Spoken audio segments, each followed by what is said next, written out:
All right, we're back. It's another Carolina podcast.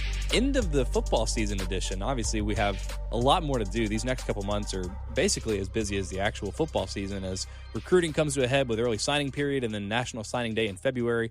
And certainly for South Carolina, there's been no shortage of drama since the season ended with quarterbacks transferring, quarterbacks being injured, offensive linemen deciding to come back and play out the remainder of their career at South Carolina, coaches being demoted, coaches being fired, an ongoing coaching search.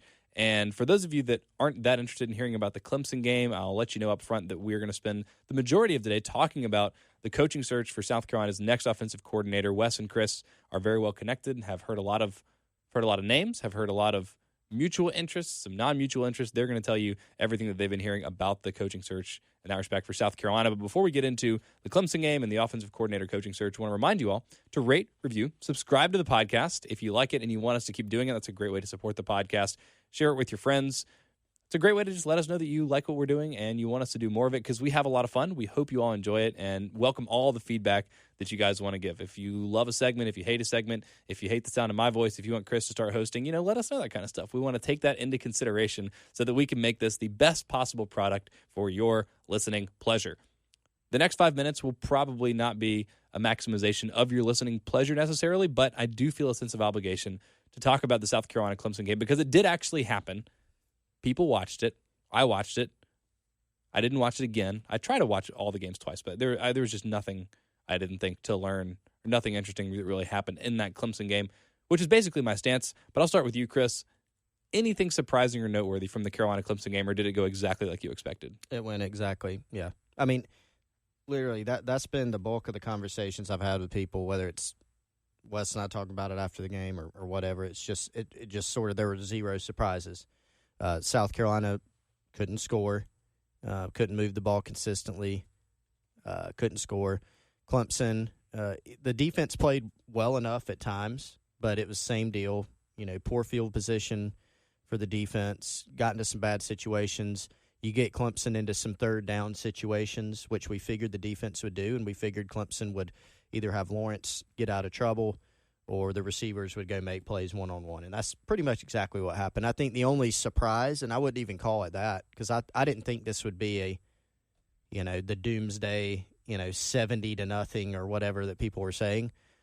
But if you were going to pick a surprise, maybe that Carolina kept it like it was, at that point. I mean, and you look at it and you say, well, God, that's 5 touchdowns. That's a huge margin, and it still was. But I think,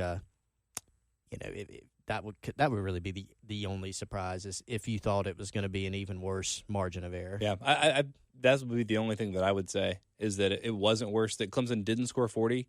I thought the line should have been like 32-35, which would have been obviously right in that range. 35 is what it was. So that would have been a push. Can't believe it was just 27. Even if the line were 35, I would have picked Clemson to cover, which means I would have been wrong. But I thought it was going to be like 45-3, maybe 48-6 kind of game. I know they took out their starters towards the end of the game, and that surprised me a little bit too because, Dabo likes to run it up. And frankly, when you play a weak schedule like Clemson, you need the optics of all of those games against lesser opponents to just be absolutely overwhelming. And they've done a great job of that, of basically maximizing points, even though that's not exactly a thing. They've done a good job of that. So that would be my only surprise, just that it wasn't worse. Yeah, I mean, like y'all said, it played out pretty much as expected. Carolina had a nice little goal line stand there at the beginning, but then followed that up after a nice little throw on the dig route. A few plays later, you got the interception, puts Clemson right back in business. I do think certainly the defense is closer to sort of being where it needs to be than obviously the offense. Anybody watching can see that. But then also I think, you go back, you look at the totality of the game. I think Clemson had 11 drives, and they were like in a position to get some type of points on 8 of the 11 drives. South Carolina probably was in position to get points on 1 of their 11 drives in the game. And they did. Scored on 100% of their scoring opportunities. Good job, Carolina. And I think, again, it's just sort of another reminder of what we already knew, and that's just how far South Carolina, especially you take Brian Edwards out of the equation, which South Carolina obviously will have to do next year. Take him out of the equation, just how far away they are to, being an elite offense from a skill set standpoint from those positions. And, I think that was just it was a reminder of what we already knew, but maybe a needed reminder. South Carolina's got to add some better talent, I think, on the offensive side. And there's obviously a reason that we're going to be talking about an OC change later on. Some of that, I think, is overall talent. It's not just on play calling or coaches, development, stuff like that. But, I wish we were, telling people something they didn't already know right now. But it's just I'm with you. I rewatched part of the game, and then it was like there were way more important things to put my time into. And I had to do laundry this week. I didn't even finish it. So, that's sort of it for me. And I mean, we knew going into this game, Clemson would have to play its worst game of the season or maybe one of their earlier season performances where they weren't quite sharp, and they have not been anything but really, really efficient, really, really good lately. And so, we knew they had a lot more difference makers, particularly on offense with guys like Ross and Higgins and Travis Etienne, who didn't even really have statistically a great game. They still had over 200 rushing yards, but Trevor Lawrence was the leading rusher. I mean, he had a force field around him all game, couldn't sacked him, I think, once. He scrambled out of trouble a few times, made some big plays. And he's just a huge difference maker because he had time all game, and he found guys, in one-on-one situations, and they got great receivers. And did a good job of, I guess, generating some favorable matchups because I think Horn and Mukwamu both had pretty good games. I think Jamie Robinson even had a good game. They did a good job of matching up some of those guys on safeties and things like that. And right. I think it was Matt Conley maybe that had a good write-up on how Clemson was able to scheme those things up. And Will Helms tweeted out a great stat, I guess at halftime of the Carolina-Clemson game, and it was like, J.C. Horn was on Ross in the first quarter, had no catches. They switched him to T. Higgins in the second quarter. He had no catches, and then the other guy was just absolutely going off. I think it was like 2 catches for 75 yards and 5 catches for 80 yards or something like that. So those guys did a good job, but it's just Clemson has good enough players and Carolina has enough holes that it's easy to exploit. Yeah, and I mean, if you don't affect Trevor Lawrence, which nobody's really had success doing that last year or this year, if you don't affect him, you got no chance. And because he's an elite talent, and so they couldn't do that. They needed Clemson to be off some. They weren't. They needed to get off the field on third down somehow. Clemson was 12 of 17. They had 30 first downs in the game to South Carolina's 9. I'm not really surprised about that with South Carolina, but they were going to have to force turnovers. Clemson had, technically 0 turnovers. They had a turnover on downs. South Carolina had the interception in its own territory. So to win this game, they were going to have – South Carolina was going to have to win like a 4-0 turnover margin, really maximize, their opportunities, which they didn't have many, and they were going to have to get Clemson off the field on third down. They couldn't really do any of that. And I know nobody listening to our pod wants to hear a Trevor Lawrence love fest, but I think, first of all, he's very, very underrated athletically. The guy can run, and I think a big part of the reason that South Carolina and other teams don't get pressure on Lawrence, some of it is their offensive line. They're talented up front, but dude, he's good at maneuvering within the pocket. He's good at getting out at the exact right time. I mean, there were several times where, I felt like Carolina's rush was just about to get there. Like they had beaten their guy, and they're sort of closing in on that spot where Lawrence had dropped back to. And Lawrence either, the deep ball throw to, I guess that was Higgins that caught that ball, the one that was right down the middle of the field. Mm-hmm. The ball's in the air like 60 yards. He throws that ball. First of all, he slides away from the rush from, I think that was Kinlaw. Throws off platform, like almost like a jump throw, and the ball is in the air. Like that's one of the highest throws I've ever seen. Like gave his guy a chance to run under it, and the ball's in the air like 60 yards, and it drops down perfectly, right into the breadbasket.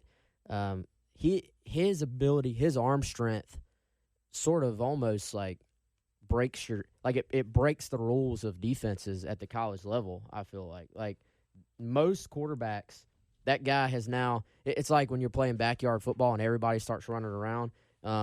There's a certain length of field where if somebody just keeps running, they've ran themselves out of the play because the guy playing quarterback can't get it that far. So if you have to defend literally every single blade of grass on the field, 98% of the quarterbacks you're facing can't make that throw. It's like Patrick Mahomes, or like playing backyard football with you.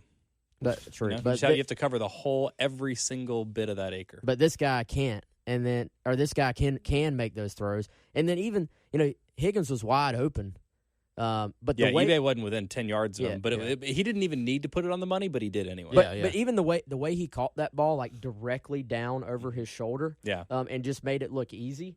For a college football player, you're wide open, but for 99, it was the Willie Mays catch. For 99% of the people on the planet, that's actually level of difficulty 10, and he just hauls it in like it's nothing. And at that point, you're like, okay, there's a reason these guys have. I mean, how many straight games? I'm sure somebody knows, but I know it's a ton. It's a reason. And it's because of guys like those two, and it breaks the regular rules of defense as far as what areas you have to have covered. Can we talk about something else? Yeah, I feel like there was one other thing that I wanted to mention about the game, but it's probably not worth it because it probably wasn't that important. In the immediate aftermath of the game. Oh, actually, that was what I wanted to ask you. Y'all have both covered Carolina for how long? Full time, like 10 years. Yeah, about a decade. Okay. And watched Carolina football before that because y'all are both from around here? Yeah, I probably started being a big football fan when I was like 7 or something, so I've watched Carolina. So, Carolina and Clemson over 20 my whole years. Life. Yeah. Now, I mean, I know a lot of people listening to this are older, and they're like, well, I remember back in 1920 when Carolina played Clemson and whatever. But in my lifetime, and in y'all's lifetime, I just can't remember a Carolina-Clemson game that was less of an event. Obviously, leading up to it, there was a lot of fatalism from the Carolina fan base, and understandably so. During the game, it was just not that interesting. The entire East Stand was orange, as anticipated. And then after the game, nobody was upset. I had a couple people text me and be like, why don't we hire Sean Elliott as our head coach? And I was like, because he went 2-10 last year at Georgia State. But other than that, I just don't remember any installation of the Carolina-Clemson. Like, even when it was 56-7, or even when it was 63-17, there was more trash talk. There was just more of an event around it. This year was just like nothing. Mm-hmm. Like, if you are a casual football fan, not even a casual football fan, if you're my mom, who doesn't like football, doesn't watch football, like, I feel like there's a good chance she would not have known that there was a Carolina-Clemson game here in Columbia on Saturday. Because it was the least eventized Carolina-Clemson game I can ever remember. Yeah, and that's weird. I said going in, most years, like being around this rivalry, and it sounds cliched, but most years it didn't really matter what the records are. Each fan base was convinced their team was going to win. Like, there's trash talk. And, family, Thanksgiving, Clemson fans and the Carolina fans are arguing about who's going to win the game. This year, there was none of that. And, when the game sort of got out of hand, I thought, well, Clemson may take over this stadium. Clemson fans didn't really take over the stadium from a, sound volume standpoint, because they're just chilling. I think everybody in the stadium was just chilling. Yeah, they're just kind of bored. Yeah, I think it goes back. I mean, I feel like we've probably spent more podcast minutes going back to the offense this entire season than any subject ever. But to me, you look at last year's game, it was at least entertaining, and there were some moments where you felt like South Carolina was in the game because they were able to do some things offensively. And some of this Dumb and Dumber, you're telling me there's a chance kind of moment. Yeah, and now, you look at it this year, and I think that's what it goes back to, and the fact that, this offense at times this year, I know it's hard to remember now, at times was showing signs of potential life earlier in the year, and then just for these final 3 games, that's the issue with Saturday, is not how bad you get beat, is that the fact that the offense gave you literally no chance. Once Clemson is up by 10 points, game over. The game is over, and you have no chance. And after that first touchdown, I think that's why. I think that's actually part of the reason why Clemson didn't score more points. I think they were really at a position where they had the game so well in hand that the only way there are many points in that game where the only way South Carolina gets back in the game is if Clemson throws a pick six, momentum completely several turns, pick sixes, and but Clemson could have thrown 5 pick sixes on Saturday, and it still would have been a tie game. But no, it changes the momentum of the game and everything. There was no point to try and sort of do too much. As long as you played within yourself, you were going to win the game. So to me, a lot of that just goes back to the inability to get anything going on offense, and that sort of took away any chance of South Carolina winning the last few games this year. The way that the offense finished the season is one of the saddest things I've ever seen in my entire life on a football field. And because there were decent stretches earlier in the season, I can't say that it's the worst unit I've ever seen, but this offense is it's really hard to capture, even with all of the just appalling statistics. It's hard to capture just how bad, just how uninspiring they were, especially down the stretch. What was it, 1 touchdown in the last 3 games? Mm-hmm. I did this quick math after Ohio State whooped Michigan on Saturday. So Ohio State has scored more in just their last 2 games against Michigan, a very good Michigan team with a consistently good defense, than Carolina scored in the last 7 games of the 2019 season. 2 games against Michigan compared to 7 games, and that's including Vanderbilt, that's including App State, that's including some games where Carolina could have scored a lot of points. But that led to the inevitable conclusion. Nobody was really surprised to find out this weekend. I don't remember if it was Sunday afternoon or Monday morning, actually, but that Brian Mcclendon was demoted as offensive coordinator. He, I guess, still theoretically has the option to remain on staff. We have not heard whether or not he's going to choose to do that, or whether or not he'll take a position elsewhere, because I'm sure he'll be offered some kind of offensive coordinator position somewhere, maybe not at a Power 5 school, but he will have the opportunity to leave. Dan Werner is out at quarterbacks coach, and Jeff Dillman is out as the strength and conditioning coach. We'll start with the strength and conditioning portion of this, because I think that's a shorter discussion. I think y'all are going to have a lot more to say about the potential offensive coordinator hire, and that also, I think, if we're just being honest, has a lot more stake in terms of what the next couple of years for South Carolina looks like, and whether or not Will Muschamp can get this thing turned around at Carolina. But we'll start with Jeff Dillman. Not a huge surprise. I predicted before the season ended that he would be someone whose head would roll, because when you have 2 straight seasons that are, I don't want to say ended because of injury, but there's only so much you can do with the defensive mash unit Carolina rolled out in 2018, and the offense was starting to resemble that towards the end of 2019. Maybe that's a Will Muschamp thing. Maybe that's a just unlucky thing. But the fact of the matter is, it's really easy. When you need a scapegoat, it's going to be the strength and conditioning guy for not having those guys, ready to play week in, week out. I don't know if that's necessarily the right decision, but what are you guys hearing about what the future of that role at South Carolina is going to be? Yeah, I think the OC hire will be billed as like the biggest of Will Muschamp's career, at this point, and rightfully so. But I think the strength and conditioning hire is just as important. I think it's up there. We talk about it a lot. These guys spend more time with your guys than anybody else. So their motivational tactics, their message, their just ability to keep your guys on a day-to-day basis engaged and pushing in the off season, and it might be easy for these guys to get up and go to workouts, to get up at 5 a.m. and go to workouts day one when you're excited about workouts starting back and everybody's in a good mood. But then day 2, day 3, day 4, the grind of the off season, the grind of fall camp, strength coach literally spends more time with your players than any single other coach on the staff. So, well, so it sounds like you think that that's more important than I do, because I was just downplaying it a little bit there. So I guess we'll start with this before we even get into where Carolina goes with this position. Do you think it was the right decision to move on from Jeff Dillman? Because that guy has no shortage of energy.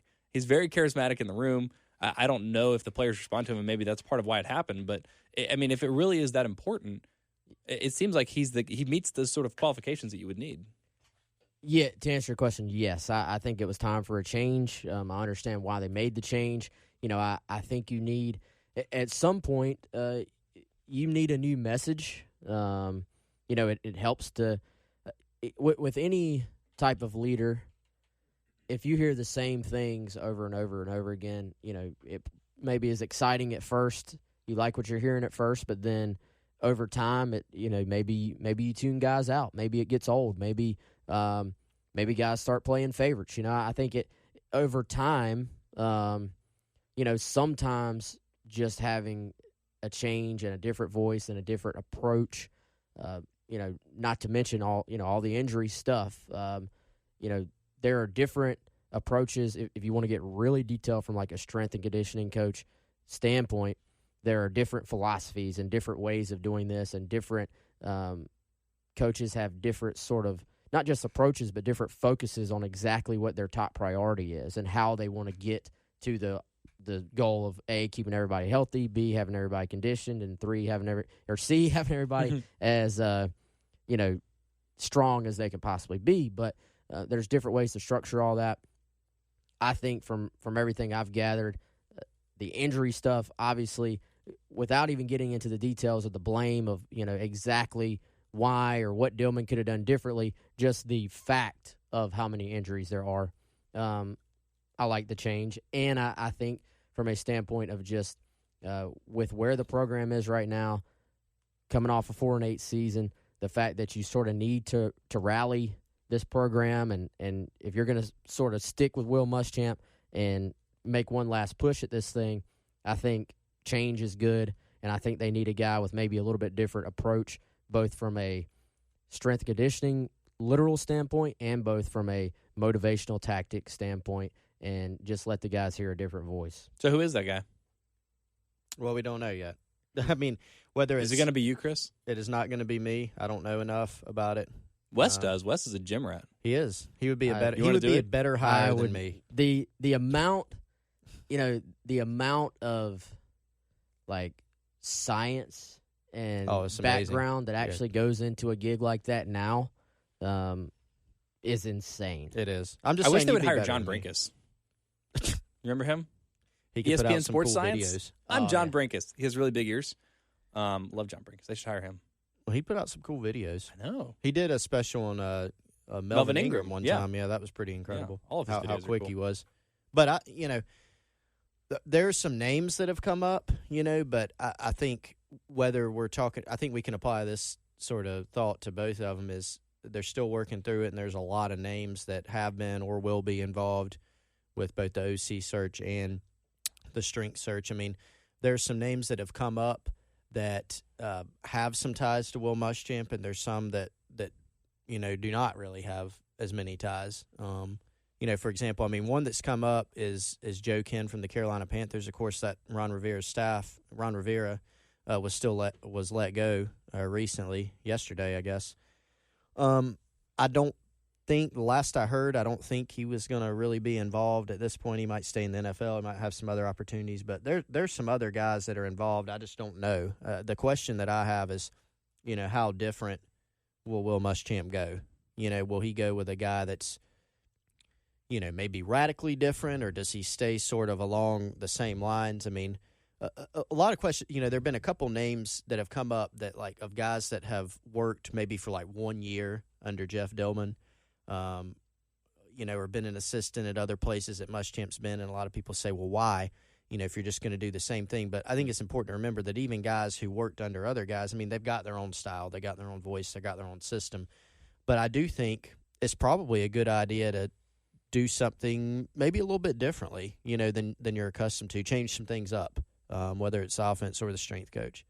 Now, if we know anything about Will Muschamp based on, I guess, the first 8 years of head coaching, it's that he has traditionally been resistant to change, not someone that overly wants to shake things up, but this could be an opportunity to do that, just like it could be with the offensive coordinator position. Now, this is a little bit more of a nuanced argument, and before we get into some of the names specifically, I want to get y'all's take, because I don't know what the right answer is, and I think there are very compelling arguments on both sides of this thing. On the one hand, I've heard an outcry from fans that you want someone that is established. You want a veteran, someone that has a distinct style, that you kind of know what you're going to get from him, to come in here and really put his fingerprints on this program. And I think the added benefit of bringing in someone that's been around for a long time, that's a well-regarded offensive coordinator, if South Carolina can win in a bidding war against some of these other schools like Texas that are also going to be looking for a new offensive coordinator this offseason, is that maybe you bring in someone that's a big enough personality and is established enough that Will Muschamp can't meddle in whatever those offensive philosophies might be. Someone that can actually take over that part. I'm going to push back on that a little bit, if you don't mind. No, sure. And I was just going to play out both sides of the argument and see where y'all stood. But so it sounds like you want to push back on that one. I want to push back on the meddling thing. Okay. I can't speak as much to what happened at Florida, but there is a perception that Will Muschamp goes in the offensive coordinator's office, or that he's telling them what to run on the headset.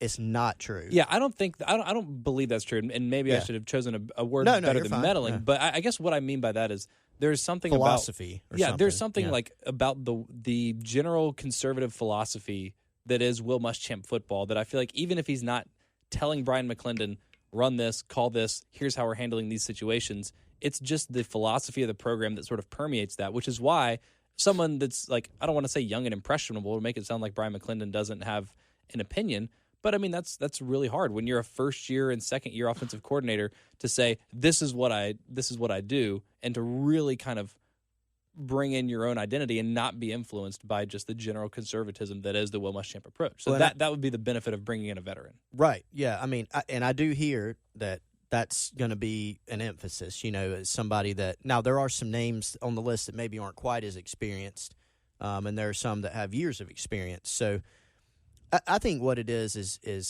the key is just who you bring in. I mean, style matters, philosophy, things like that, but just – whoever you bring in, can he maximize what's on the roster? Because we all know whoever South Carolina hires next season is not going to have an ideal roster from a talent standpoint. Mm-hmm. So you have to find somebody that can maximize, and then you have to do a good job recruiting, a better job recruiting at the skill positions, for example. You got to have better quarterback play, and obviously there are a lot of factors that played into all that this year. But, I think you hire a guy – And I think Will Muschamp will look at it, and I don't think there's going to be any issues with him. And I know you weren't arguing with the meddling thing, but, I don't think he's going to try to hire a guy and then change what that guy does. You know what I'm saying? It's going to be more of a situation where he's going to be looking for some specific criteria, and then he's going to try to find a guy to match that. Or maybe he talks with guys, and guys make a presentation. He says, you know what, we need to go this route. We need to do something a little bit different. Maybe we need to step outside our comfort zone, or maybe he does something that's more comfortable. I don't really know, because when you look at the list, there's some guys that he would probably be more comfortable with in terms of style, or maybe he's more familiar with them, and there's some guys that he doesn't have as much carryover with. Mm-hmm. Like, he stepped outside, like Charlie Weiss, which was supposedly forced on him a bit at Florida at the beginning. Was not a guy he'd ever worked with. Brent Peace from Boise State was not a guy he'd worked with. Kurt Roper was not a guy he'd worked with. Brian Mcclendon he had worked with. So the two at South Carolina were guys that he was, at least more familiar with. This time, I don't really know.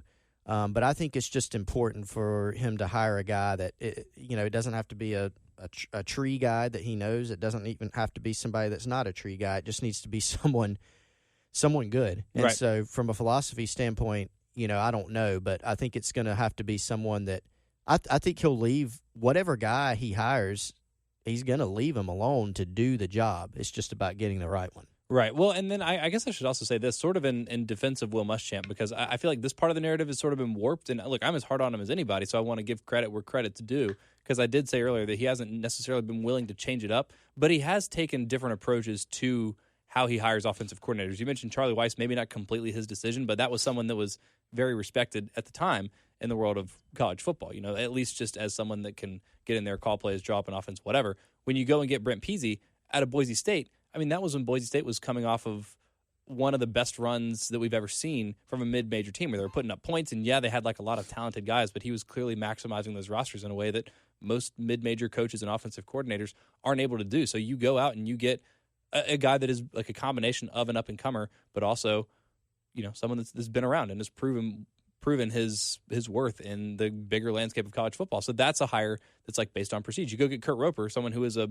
Broyles finalist in 2013 that led that awesome offense under David Cutcliffe at Duke, and it's like, wow, that's another good name. But then you see him, kind of take the other approach with Brian Mcclendon, where he is willing to give a young up-and-coming guy that doesn't necessarily have all the, the history and the accolades and just like the veteran presence that brings. So he has taken some different approaches. So that's why I guess I'm left wondering which side of that spectrum of experience he will pursue this time, because and to play out the other part of the argument, what you might give up in terms of how authoritarian a veteran can be in coming in and asserting his will offensively, I would almost like to see him take another chance on a Brian Mcclendon type guy, another young and up and coming guy, someone that's maybe going to be more willing to change things up dramatically. That's going to be like, I don't know who Eli Drinkwitz's offensive coordinator is at Appalachian State, and I know that he's basically the mind behind that. But somebody like that, where he's just gonna do a lot of stuff to make it interesting, and not to run a gimmicky offense per se, but just someone that's going to be willing to take more chances than someone like Mike Bobo, that you bring him in and you kind of know what you're going to get from him. It's this kind of offense. But I would love to see him basically bring someone in and allow them to try to innovate the offense to maximize what is right now not a super talent-rich offense. Yeah, I mean, I think you got to maybe think outside the box. Right. I mean, what's the story about Mike Gundy just Googling guys that have put up big numbers and then like saying, I'm going to go talk to these guys and see who fits? Yeah, I mean, he hired Mike Yurkich from Shippensburg, I think, Division II school, and he's now at Ohio State. And then his last guy came from Princeton, Sean Gleason. Yeah, I mean, literally, start by going out and looking at who's putting up more yards per play, then who's putting up more, yards per game, who's scoring more than anybody else. That's not at a big-time school that's maybe doing more with less comparatively to the conference that they're in. And then, I'd start there and then start interviewing guys. Honestly, I mean, at South Carolina, to sort of piggyback off of what we were talking about earlier, I don't know, certainly right now, I don't want to say never, but you're probably never going to have the level of talent at the skill positions that you saw from Clemson this past week.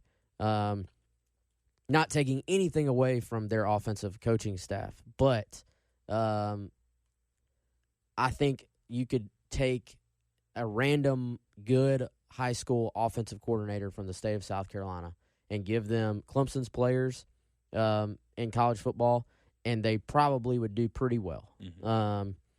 You need someone that is going to have some ideas that the defenses you face week in, week out have to sit down and say, oh, these guys are a little different. Because almost everybody runs some element of the spread right now. The spread is not new anymore. The spread, now there are different types of spreads. Even the pro-style guys have tons of spread elements in there. You need a guy that's going to say, we're going to do things a little bit differently, make defenses adjust to what you're doing, and then and then sort of go from there. But and it needs to be a guy that I think excites recruits, because ultimately you're not, as much as I'm saying, yeah, you need a guy that can do less with more, ultimately you got to have the players. Nobody, I don't care, we like to think this whole idea of X's and O's and these perfect play calls and stuff like that. Nobody has ever been able to consistently produce strong offenses without somewhere along the way having some level of talent. The guys have to be able to go execute it. So, but then it's a chicken and egg situation. It's like, do you get the talented players because you showcase that you are an offensive system that can maximize their skill set, or do you have to go get those players first to then have kind of a fun offense? And I kind of lean more towards get an offensive coordinator that's going to run an offense that excites players and gets players to want to come be a part of that offense. I think we've seen already what kind of an impact it's made for North Carolina to bring in a guy like Jay Bateman, who has kind of an unconventional approach to defense, one that's very progressive, one that's forward-thinking. He's been able to maximize those guys, and he's clearly, drawing the interest of guys in North Carolina that maybe wouldn't have necessarily considered it, because all of a sudden that's kind of a fun team. They're doing something a little bit differently, and it looks like, what did they finish this year? Like 6-6 or 7-5 or whatever. So it wasn't like it was an outrageously successful season, but it's a pretty significant turnaround after winning 3 FBS games in the last 2 years before that. And it's just, there's new energy and there's new life. And more than anything else, less than the lack of productivity, what was more concerning about South Carolina's offense this year wasn't that they scored 18 points a game. It wasn't they scored 3 against Clemson and 6 against A&M and just 15 against Appalachian State. It was just they never looked threatening, and they never looked interesting or lively. It was awful to watch. If they were taking chances, because there were times in 2018 that Carolina's offense stagnated, but they at least had like the balance of the explosive plays, and there was something to be said for that. But there were also stretches of 2018 where the offense looked equally uninspiring, and then you just kind of rely on Deebo Samuel to do something. So it's been, a couple of years with a few exceptions, of the offense just looking not that fun, not that reliable, not that interesting. And I feel like that, as much as anything, just needs to change with whoever this next hire is. Yeah, and I think you can look at it a few different ways. I mean, South Carolina did look, in my opinion, I think there were times where they looked pretty good early in the season. Now what were some reasons for that? I think, number one, they were healthier. You had Brian Edwards out there. You had Shy Smith. You had Ryan Helinski healthy. The offensive line was healthy. Rico Dowdle and Tavian Feaster are both healthy. So you loop all that in, no matter what you're running, you're going to be a little bit better, right? And against Alabama and Florida and some other teams, they played a lot better offensively. Then they started losing guys. Helinski got hurt. Tavian Feaster got hurt. Rico Dowdle got hurt. And when he came back, he wasn't 100%. Brian Edwards was out later in the year. And on top of that, teams started adjusting to what South Carolina did. One thing that they started doing even more of later in the season is playing a lot more man coverage. South Carolina, especially with Edwards out, they don't have a lot of man-beater type guys. And so teams adjusted to that. And obviously we saw in the run game, whether it was App State or really any of the opponents at the end of the year, teams started adjusting to what South Carolina did in the run game. And then your two top backs were out or limited. So you add all that up, and they look less interesting. Then, you pointed out Pearson, they had Deebo Samuel last year. He's a guy that makes you look good. I think, you look at a team like Clemson, for example, they're not doing anything super-duper fancy most of the time. They just have receivers who they're just better. They have, and there's nothing wrong with that. If you have guys that are way better, then why muck it up? Keep it simple. When you have throwback shoulder to Justin Ross, get T. Higgins matched up on a safety and have him run past the guy, and then have your first-round quarterback deliver balls to him, and it's easy. So you in South Carolina's situation, you're probably going to have to get a little bit more creative. Yeah. Again, not gimmicky, but just do something different, do something interesting, do something that maximize. That after watching one game of film, I'm okay with gimmicky. I mean, at this point. Well, I mean, they don't need to run a triple option is what I'm saying, but you need to do some more stuff. You need to throw more window dressing in there. And I mean, that doesn't make your offense better, but just try to do something different. Try to make yourself look different, because we talked about this throughout the course of the season, and y'all just reiterated it.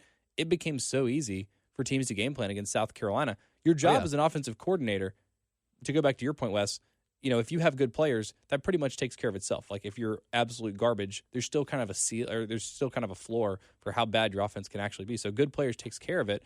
But the rest of the time, for the rest of the teams in college football that aren't Alabama and aren't Clemson and aren't LSU, your job as an offensive coordinator is to maximize what you have. And you say, okay, well, South Carolina's strength is not that they have a bunch of man-beating wide receivers. Okay, so generate some kind of offense where you're taking advantage of a defense being over-aggressive, playing a lot of man coverage, run a lot of shallow crossing routes and rub routes, and play design these guys open. Don't expect them to be Deebo Samuel and Brian Edwards, just running great crisp routes and getting wide open. You have to game plan for that. If South Carolina, can't run the ball this way, then make an adjustment. And they tried at times late in the season, and it didn't overly work. And I give Brian Mcclendon credit for going away from the pin and pull once that stopped working, trying to run a little more inside zone, a little more power even at times we saw towards the end of the season.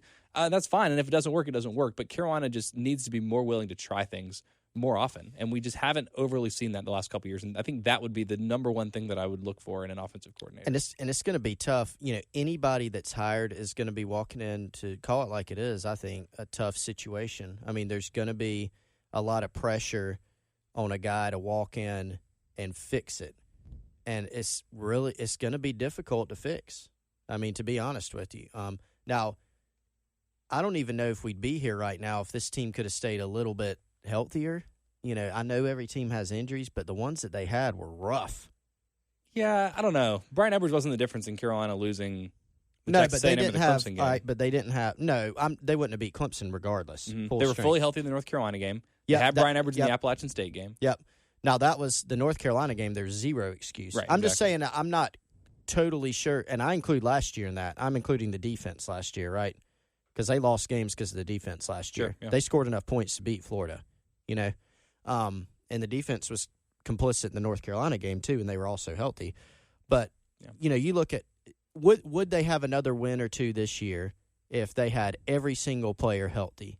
Even you can include Jake Bentley there. You cannot look at this season, how it unfolded, and not think that Jake Bentley, yes, he had a poor game against North Carolina, as most players did.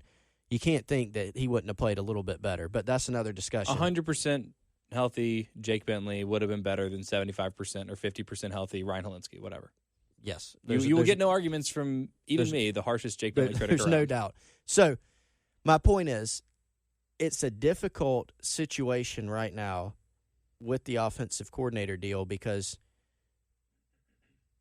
South Carolina is not the most desirable spot for an offensive coordinator right now. And it's not just – a lot of fans are just saying, well, that's just because of working for Muschamp. That's not even as big a factor in it. It's just that the personnel is not as good.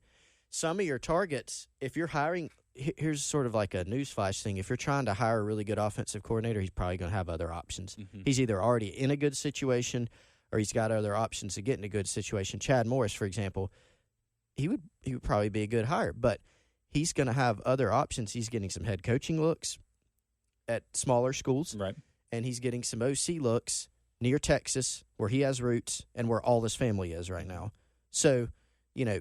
He's been recruiting that part of the country at Arkansas. Yeah. He's in the neighborhood. I mean, he was at SMU. He went to Texas A&M. He was a high school coach in Texas for years. His family's still over there. His son was just a senior in high school there.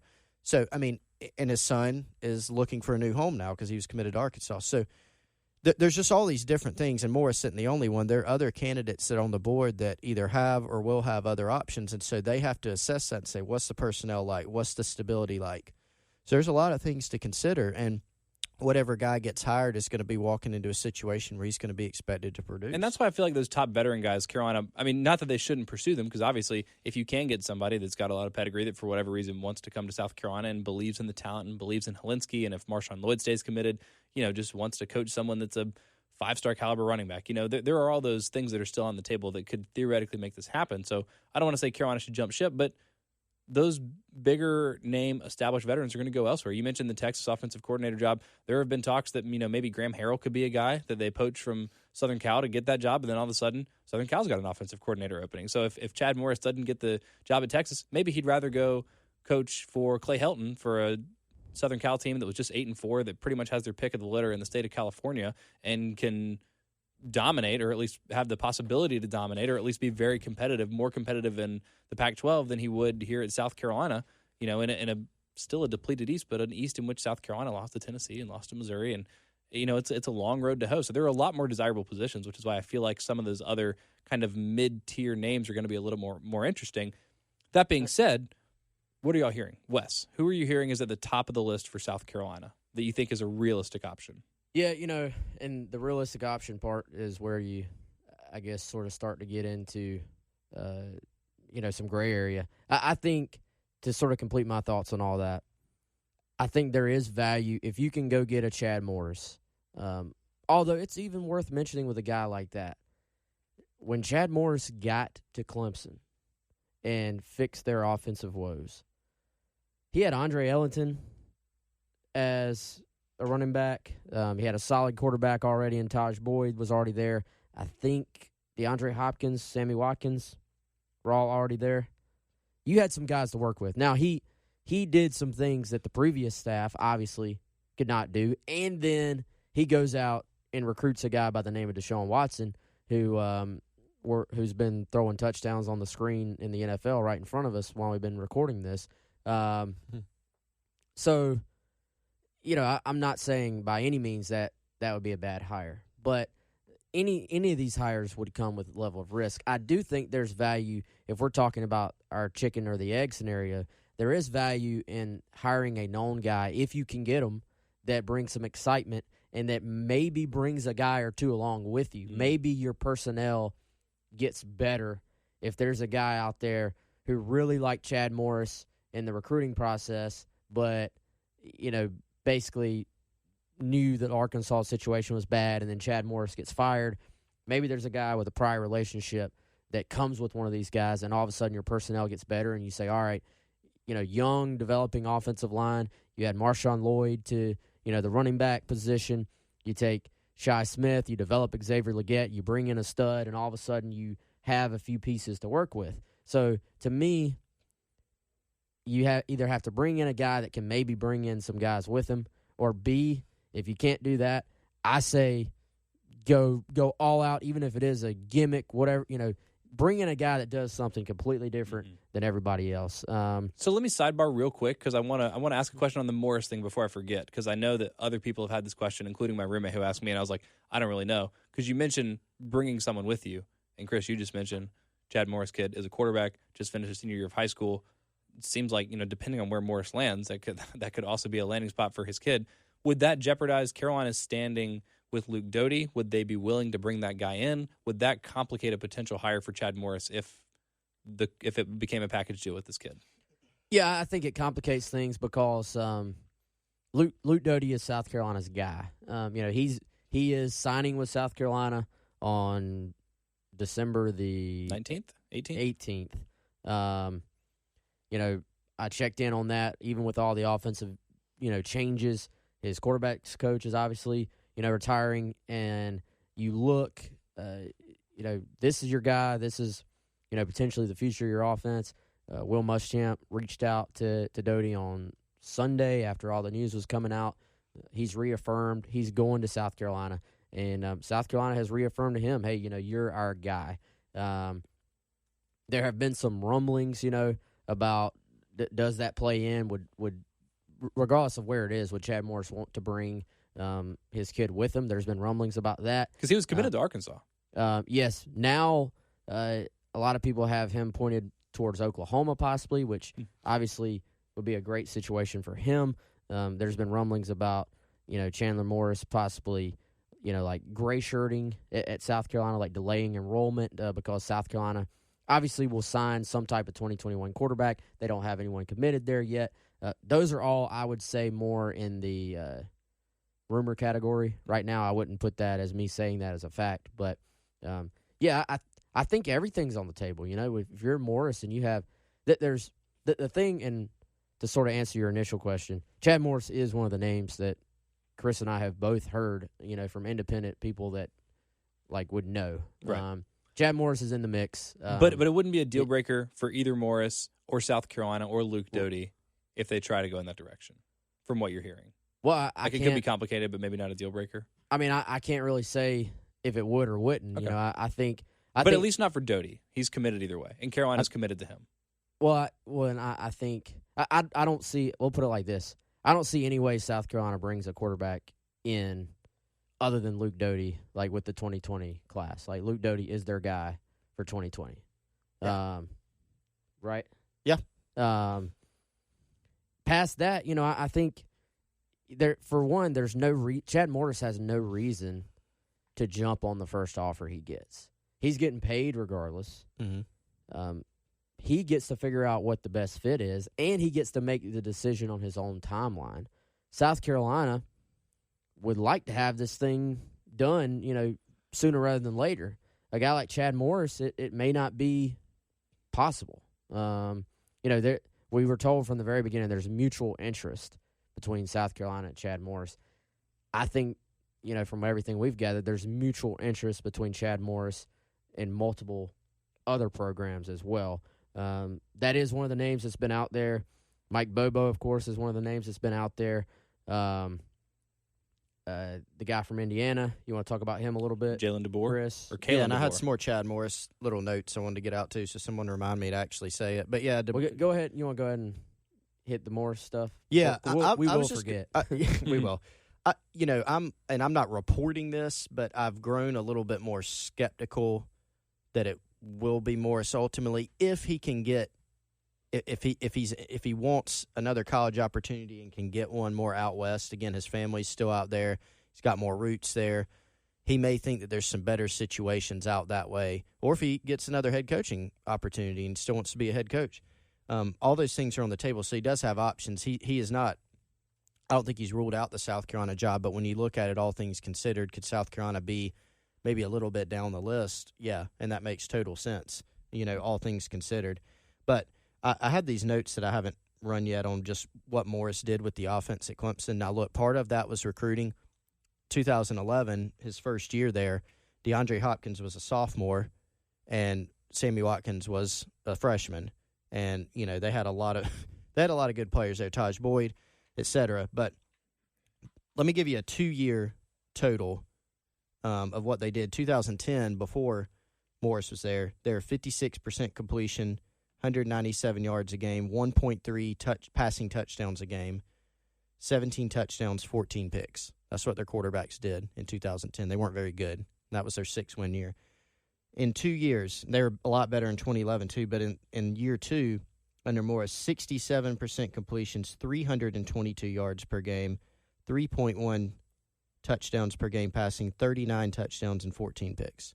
So they added 22 touchdowns overall, 1.8 touchdowns on average passing, and 125 yards, to that total. So the talent definitely was beginning to rise at that point, but he did a really good job there. I'm not saying he would have a similar impact at South Carolina, but that obviously they got to fix the personnel. But, yeah, I've grown a little bit more skeptical that he'll be the guy. It's still possible, but I just think, obviously, like we said earlier, anyone who's good and has done good things in the past, if available, is probably going to have some other options, and he fits in that category. So who do you think is I don't want to say the best hire, because obviously then we're going to say, hey, go get Josh McDaniels from the Patriots. But who is the right? Who is the best realistic hire? What do you think is the realistic best case scenario? Do we know who? Right, we don't even know exactly. I don't know everybody on the list. No, I mean I got some names. I'll just throw out some names. Let's do it like this, because these are the names that I've heard. Some of these are from reading y'all's excellent reports on Gamecock Central, the Insider Reports, which, by the way, if y'all don't get those, this is the best time to be subscribed to Gamecock Central, with early signing period right around the corner, with all the coaching search going on, and Wes and Chris providing daily updates on that. And if you're not a subscriber to Gamecock Central and you want to get access to all this good intel, GC Pod is the exclusive podcast code to get a month for free. That'll get you into the new year.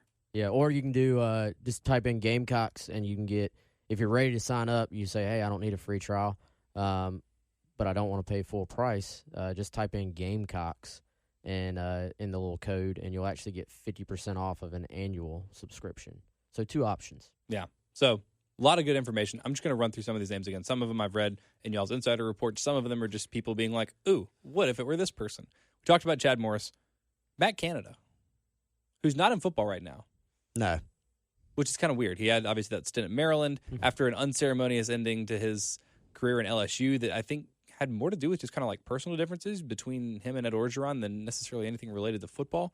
And he was someone that, obviously, going into that LSU job, people were very excited about, and then is just kind of like faded into oblivion. Yeah. I think doesn't sound like he's going to – I know that was a name that maybe had some early attention among the fan base, but don't really get the impression that he is a candidate. Joe Brady is a name that people are really excited about. I love that people are so excited about Joe Brady, who's literally never called a play in his entire life. It's just the passing game coordinator and quarterbacks coach for LSU. He calls pass. But he's not the offensive coordinator. I mean, Steve Ensminger is the offensive coordinator down there. He's the one. I mean, obviously, Joe Brady deserves a lot of credit for what he's been able to do with as Chris calls him, Joseph Burrow. Which, by the way, did y'all see his jersey this past weekend? Yeah, amazing. That's why I love LSU. And he's also someone that I would put sort of into the Chad Morris category, where someone's going to throw a lot of money at him, and it's going to be up to LSU. It's going to be LSU. No, but I mean, I could see, like Texas or someone being like, hey, here's 1.2, and then LSU being I think they're already working on. They've been working on that. Like a 1.5. I'm sure he'll get a lot of money. He's come up as a possibility, like a target for Texas. Number one, I don't really know that he goes anywhere. And number two, I don't even need to ask any sources about it. The chances of him moving from there to South Carolina are not great. I got really excited by all the people mentioning Steve Adazio. Oh, no. I don't know that. I haven't heard him come up. I can't imagine. Is there a little wah button? Yeah, I'll have to put that in there. I just thought that was funny. I saved my favorite 2 for the last 2, though. Okay. Someone that Wes already started to ask you about, Kaelyn De Boer. Really interesting guy. He's been a head coach. He was a head coach at his alma mater, which is Sioux Falls. And when he was a head coach there, he went 67-3, which is pretty good, no matter where you're at. I think he won 3 national titles. Wow, he lost 3 games? Are you kidding me? Yeah. I think two of the 3 games were to whoever won the national title, like John Carroll or something. Is that a guy? That's a school. Oh, Carroll. But no, he's been So he's really risen lately. I mean, he the programs that he has coached at, he's made a big impact. So he hasn't been at gigantic schools. He's been at Sioux Falls. He was at Fresno State under Jeff Tedford for 2 years, and then he was at Eastern Michigan for 3 seasons. But he's play called for 19 years. So if you look at, okay, does he have experience? Yes, he does. He's got a lot of experience. Fresno State was not very good this year, but under Jeff Tedford and when De Boer was offensive coordinator 2 years before that, I mean, they were 120th in offense before he got there, and they jumped up to 47th. Eastern Michigan moved from 111th to 35th. And then, he's done obviously a really good job in Indiana. You look at what they've done this year. I think there were only a couple games. I posted a note on the Insiders Forum somewhere, and I'll have to go back and double-check it, but I believe they only scored less than 27, so it wasn't your favored 30-point mark. But they only scored less than 27 twice to Penn State and Michigan. Other than that, they were scoring Unlike points. Carolina, who did it 12 times this year. Right. So I guess if you do less than or equal to. So, if you're thinking about a guy who's got some 11 creativity and a good scheme and a guy who's maximized, that's a guy that fits. And so from what we've heard, there's some potential that there may be some talks there. Will it advance? How much? I have no idea. He makes pretty good money out there.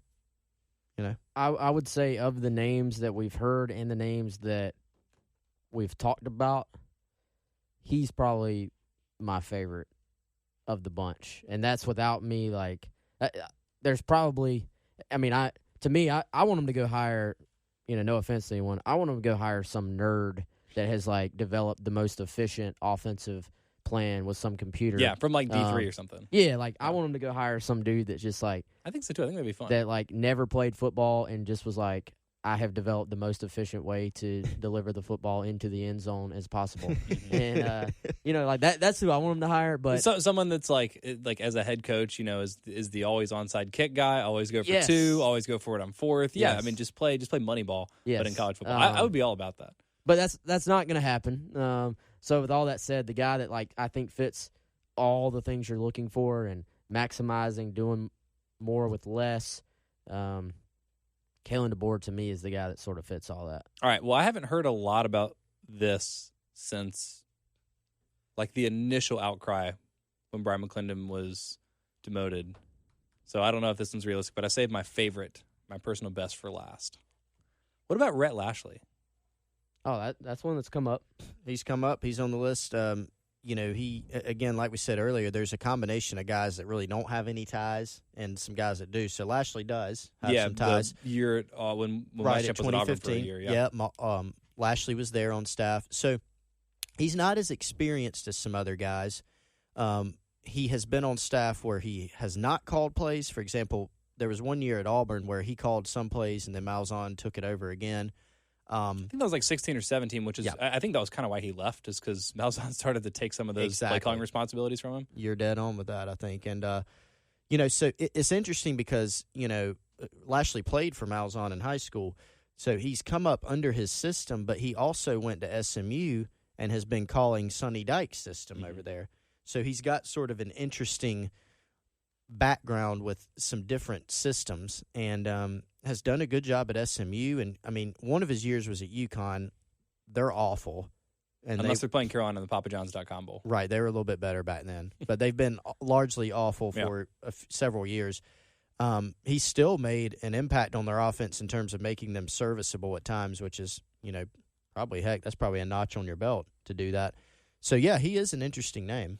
And he's one that I think will have at least some level of involvement in He was this. a Bros finalist in 2013. He was on the semifinalist list, that last group of 15. He didn't make the finalists. Those were just announced yesterday or Tuesday, I guess, depending on when you're listening to this afternoon. He was not a finalist. But having been named to that list a couple times, I think speaks to his quality and the recognition of that. And, the coaching tree hires are just, I feel like that's really a crapshoot. It's 50-50. I think people put a little bit too much stock in that. But if you're someone that wants to be optimistic about that, coaching under Sonny Dykes, coaching under Gus Malzahn, a couple of good people to get experience. And I think that's the one that seems like the right mix of, it's not unattainable because he's at SMU and, that's not going to be Texas or Southern Cal or whoever else has an offensive, whenever some pro team poaches Steve Sarkisian away from Alabama and they need another offensive coordinator, because that's just kind of like an annual tradition now. I don't think that's the first name that's going to come up for that job. So something that's, I guess, realistic and would also, I think, be a reasonably good hire for Carolina. But if we have learned anything through the years about how this stuff goes, it's going to be none of these guys, and it's going to be someone random. So who is this like random person that we're not even thinking of that it's going to be? Like I'm hoping it's some dude we've never heard of that is putting up like 80 points at a Division III school. Yeah, just go look at the stats and then see who their offensive coordinator is. Who actually? There was someone from like Arkansas State or someone I know who's been they score like 1 million points a game or something. But that's an impressive figure. I know it's kind of like unprecedented. It's unbelievable. But I like where Wes is going with this, and I'll add sort of another element to it. I'm imagining this guy got his first job coaching for like being an offensive coordinator for like a D3 school because he was playing competitive NCAA and like gamer tournaments and was like winning so convincingly and was so creative with his offensive play design that some D3 school was just like, whatever, let's give this guy a chance. And then all of a sudden he's like God level offensive coordinator. So that's sort of what I'm hoping for. We've already gone long on this, but there's a lot to talk about. We'll certainly keep y'all posted. Of course, we'll be back next week. But in the meantime, be sure to subscribe to Gamecock Central so you can read all these insider reports. As the latest intel hits, Wes and Chris are going to have it. This is a big hire for South Carolina. I mean, for Will Muschamp, I think people said this right before he hired Brian Mcclendon, was like, well, this is his last chance. Better get this one right. Didn't exactly get that one right, but this one, I guess every chance is the last chance for Will Muschamp. But this is a significant hire either way. So, like I said, we'll keep you all posted. Gamecock Central will keep you posted. Thank you all so much for listening. I want to remind you again to rate, review, subscribe to the podcast. We're going to keep doing this. Again, recruiting season is in full swing now, so no reason for us to have this die down, even though football season is over. And in some ways, it's kind of a relief. I get to catch up on movies and TV shows. I haven't started the new season of The Crown, and we can just focus a little more solely on recruiting. So we're going to be back. We're going to keep our regular schedule, and stay tuned to other things that are going to be going on the Gamecock Central Podcast Network in the coming weeks, because we're going to get some basketball stuff off the ground here sooner rather than later. And so be sure to rate, review, subscribe to the podcast so you get all those updates, all the great other podcasts that we're going to be doing throughout basketball season and baseball season. Thank you all again so much for listening. Y'all have a great week.